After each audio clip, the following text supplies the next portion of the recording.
Who's this? That's Rose.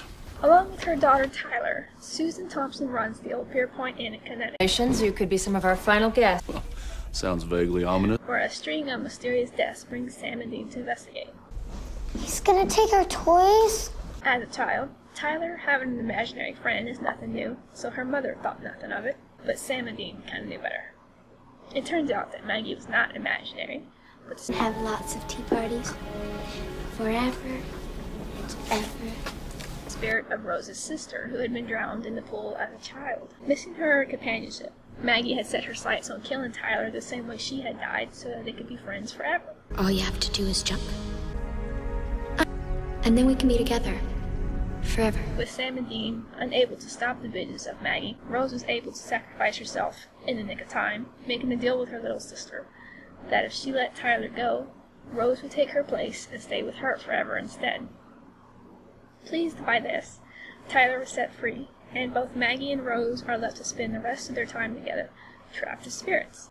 What's interesting enough that Rose is seen as her child self when her and Maggie are playing together. This parallel could very well describe the Winchesters' relationship as siblings, as one cannot be without the other, and if given a choice, they would gladly spend eternity together.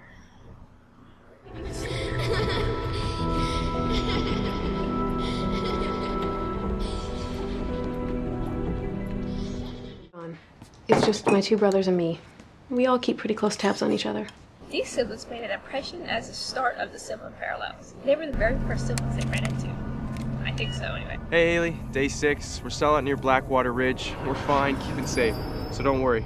Talk to you tomorrow. Sam and Dean follow their father's coordinates to Colorado, where they meet Haley Collins and her little weird brother, Ben. Could it be he's just having fun and forgot to check in? He wouldn't do that. Who are worried about their older sibling, Tommy, who hasn't returned from his camping trip. No one else really seems to care much. It's normal to stay gone for a while while camping, but as siblings, they instinctively know when something's wrong. They want to handle it by themselves. Her brother's missing, Sam. She's not just gonna sit this out. Now we gotta babysit too? Though Sam isn't too happy with the detour on the search for their father, he and Dean realize the reason Tommy is probably missing is also probably the reason their father sent them there. More than likely, Dean's quote about Haley's need to do something about her missing brother was a good parallel to how he felt about Sam. A sort of, I'd do the same thing in her position, and you do the same for me. Eventually, they cross paths with the Wendigo, where Dean is also taken captive, with both parties' oldest sibling gone, the group is eventually able to save Dean and Tommy, and time to escape, with Dean saving the day.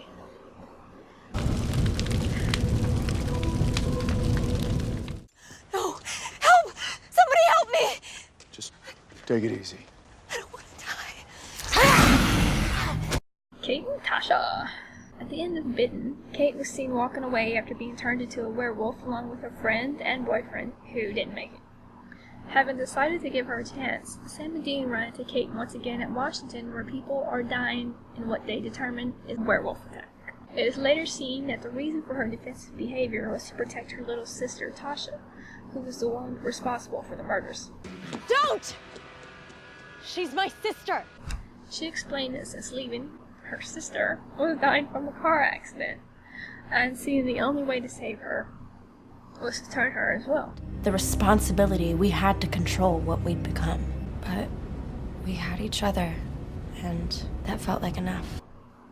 During this episode, Sam and Dean argue about what one is willing to do to save the other. Right, but how can you possibly blame Kate for fighting for her sister? We do it all the time. Oh yeah, and that's worked wonders for us.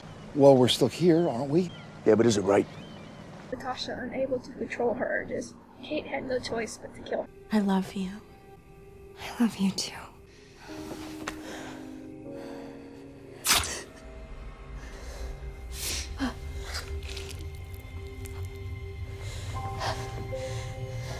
I'm sorry.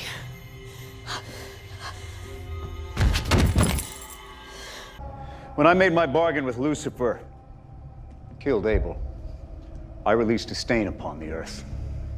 A stain deeper, far more lasting than mere precedence.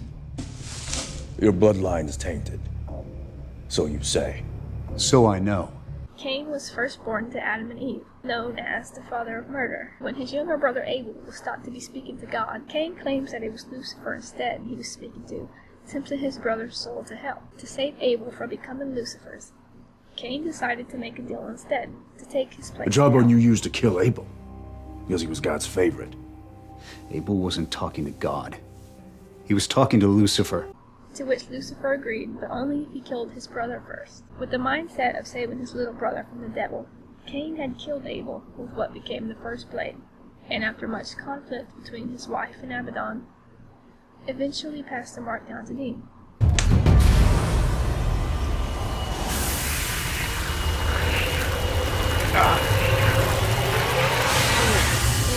Unable to forgive himself, despite his late wife's wishes, Cain fell back into murder, bringing back the hunter's attention. They confront Cain, fight, and he soon dies by Dean's hand. But not before warning Dean that the mark is unstoppable and he too will kill his brother, just as he had killed his. That it's called the mark of Cain for a reason. Look to my example, boy! When I killed my brother, and that's where your story inevitably will end. Never. It's called the mark of Cain for a reason. First. I have to sit back and watch my own brothers kill each other thanks to you two. What you guys call the apocalypse, I used to call Sunday dinner. As Castiel, I stood for you in heaven. Are you gonna let me... As far back as time could register, Gabriel tells Dean about his family and constant fighting that had caused him to leave heaven and take his place on earth as a trickster. Even so far as gone through his elaborate schemes and changing channels so they would do what it took in order to stop his brothers from fighting. That's all he really cared about, and that's fine. I mean, that's understandable. Finally able to stand up to his brother, Lucifer, he met his end along with many other angels who fought without a god to guide them. Most profound. Well, let's just say prison with Michael. These days he's sitting in a corner singing.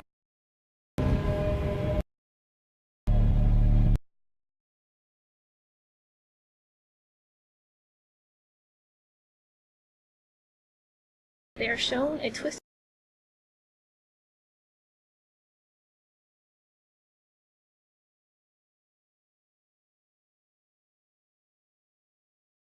Kill each other.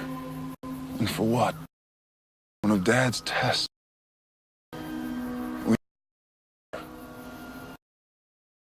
We're brothers. Walk off the chessboard. As shown by Dean.